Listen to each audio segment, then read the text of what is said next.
Alrighty, day 3, back on the trail.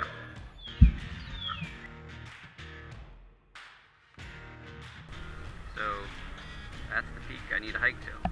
I need to cross the river.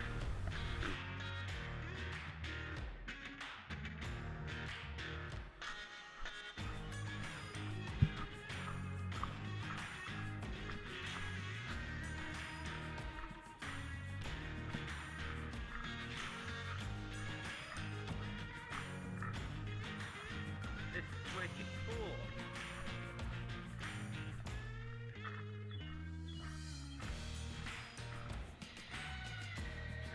Brown Fort.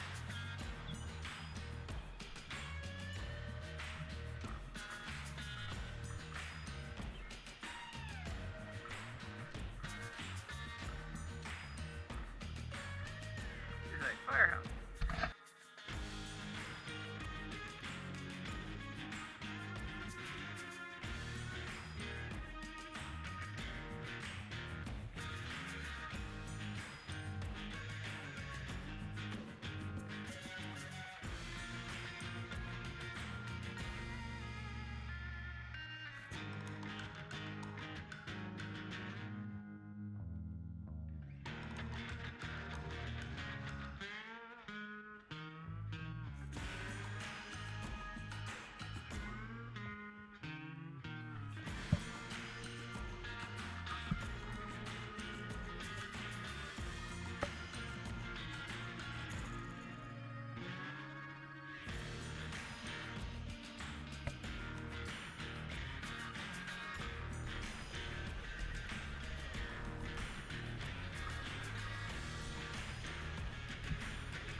So, got myself a fresh shirt. The challenge with this whole adventure is I only had the clothes on my back. Last 2 days being rain, the gear's pretty wet.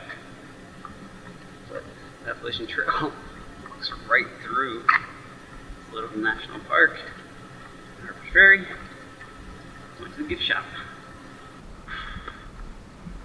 Alrighty, coming up out of that little river valley. I wouldn't say it's straight uphill, but it's not flat. I know yesterday I was really pushing it. My hamstrings were really hurting afterwards. More of it just a test, see what the side effects of having to go hard for a day, unless you really had to. I don't think it would be a wise decision. I think slow and steady is the best option, especially if you don't have a lot of food options and the weather is bad or questionable. You'll get yourself in a pickle real fast just from rushing, doing something stupid. A couple weeks before this trip, practicing some breathing exercise from Wim Hof. He's the Iceman. Crazy guy. If you haven't heard about him, Google him or YouTube. Crazy stuff he's done. They got videos of him in these like ice blocks, and he's just fine as could be. Got a video of him swimming around icebergs. He's just leisurely, heart rate's fine. He's big on breathing and cardiovascular health, and that the body and mind can do a lot of impressive things. And he's big on almost like a cold therapy. Can't remember the artist, but the one that cut his ear off. He was going bonkers. From what I read, during that time, insane asylums didn't have a lot of drugs back then. They would use cold therapy, ice baths. Benjamin Franklin called it cold air showers, which a lot of people have translated to him being nude in front of a window or out on a balcony. It's interesting. Think about Benjamin Franklin, stark naked, out on a balcony, just enjoying the cold air. But maybe all of these modern day creature comforts are actually not helping us. Think about it, evolutionary wise, the individuals that could push through hardship, bad weather, hot temperatures, cold temperatures, adversities, most likely, in an evolutionary way, the brain has been selected to favor those individuals that can deal with that. But what happens when you take that adversity out of the equation and we live in climate-controlled homes, jump into our climate-controlled car, drive to work, sit at a desk, 9 to 5, climate-controlled environment. We have food at our reach easily all day long. Maybe the brain needs that adversity. Maybe there's chemical mechanisms in place that help us. It'd be kind of almost perverted to think about that we've been selected for hardship. And you take that hardship out and we feel disconnected. But then again, we have breeded so much like we are the locus of this earth, and there is genetic mutations in every single one of us that I think could just be a chemical imbalance, because none of us are being selected out of the breeding pool anymore, which isn't bad.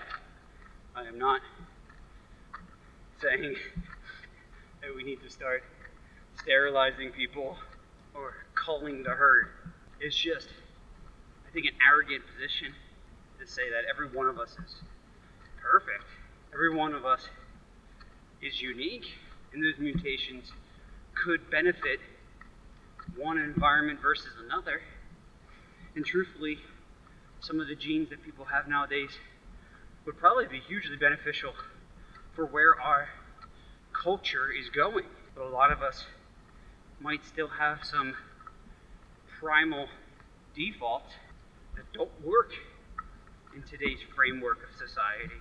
I guess that's today's little rant. Thanks for listening. Thanks for being my little partner on this uphill climb. Well, the beautiful afternoon, with actual sun and everything, it's like that's going to be ending any minute now. So I'm calling for more rain this evening. I don't know if you can see it, but there's a hawk's nest. Just flew off. He's been bringing twigs or branches little by little. Here comes the rain again.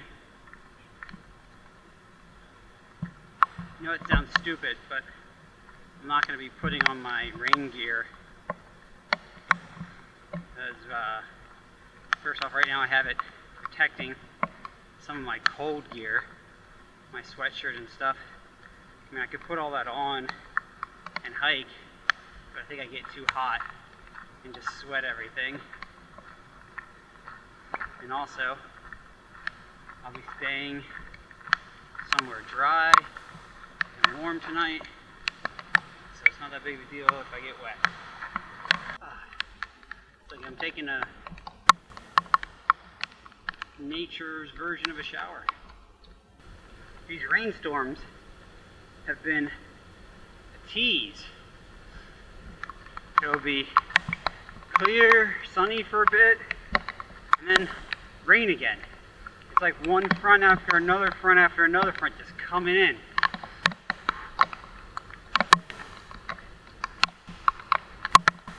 You're actually in a bad situation. This kind of weather, you're like a nail in a coffin.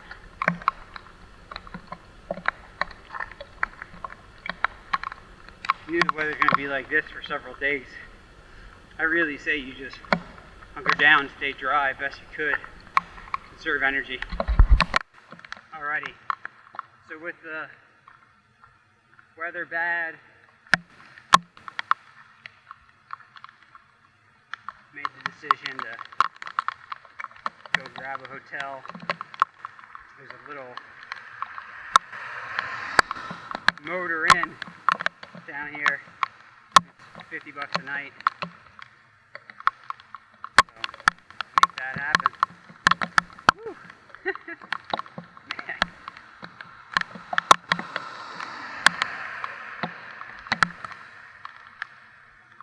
If I wasn't walking to a hotel right now,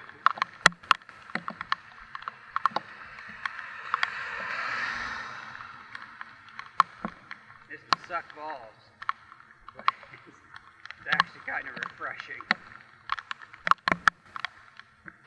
But in a survival situation, being wet like this, and night temperature is going to be in the 40s, you'd be in bad shape.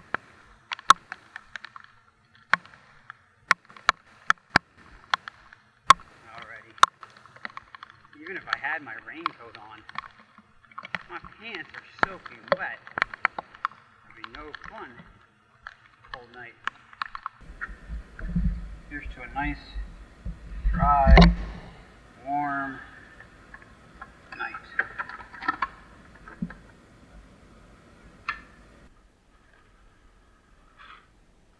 Oh yeah.